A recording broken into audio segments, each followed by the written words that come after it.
Today I am making a Seamoss patchouli soap using the heat transfer method. I'm also using table salt instead of sodium lactate. So I am trying out a bunch of different things in one video.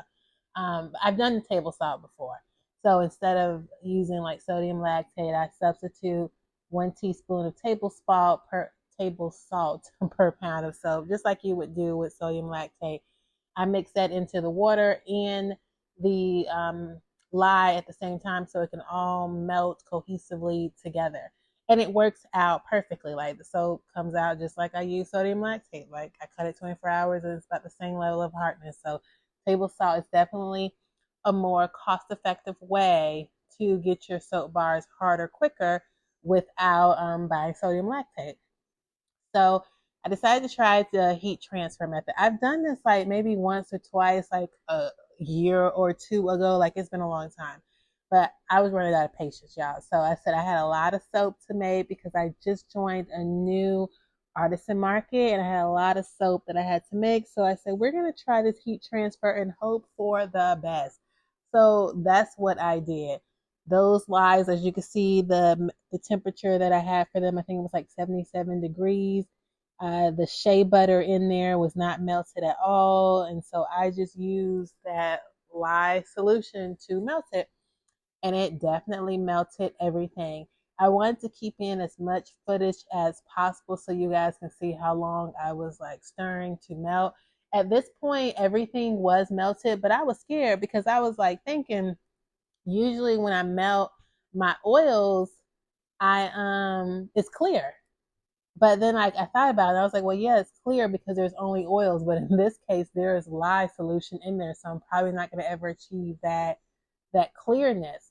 So I went ahead and added my kaolin clay and colloidal oatmeal as you just seen, and then I was using fresh Seamoss. So yes, this is fresh, organic Seamoss. I'm doing it at a tablespoon per pound. I mean, you can see my tablespoons aren't like exactly measured at a tablespoon, but I put 2 of those in there because this is 2.5 pounds of soap.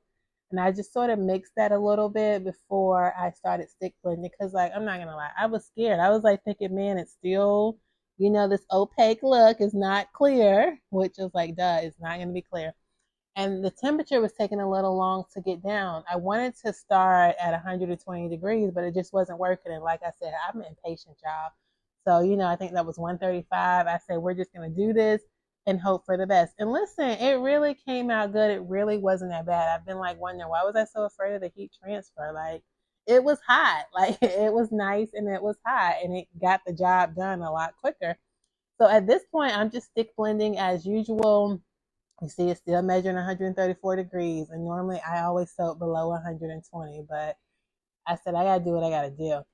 Especially like with the Seamoss, I wanted to soak lower just because it is Seamoss. I didn't want to like burn it or lose some of the nutritional value of having it in there.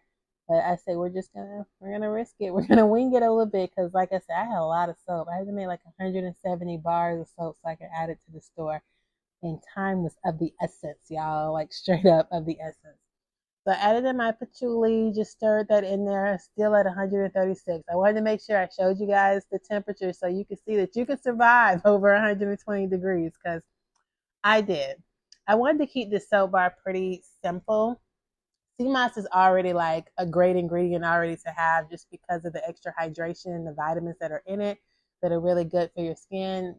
Some people eat or drink Seamoss, add it to their smoothies. And that's what we're doing. We're making a nice smoothie concoction for your skin.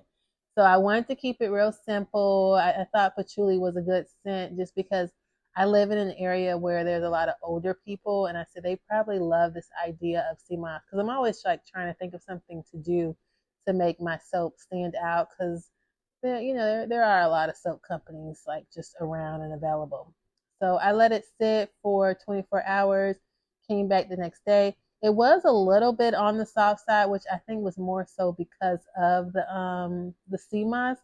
And then it had like what do you call them, like white steric spots in it, and I think that was because of the Seamoss as well. I used the soap, I tested pH and it was fine, but it was just one of those cosmetics things where like you could see it there. But let me know what you guys think in the comments.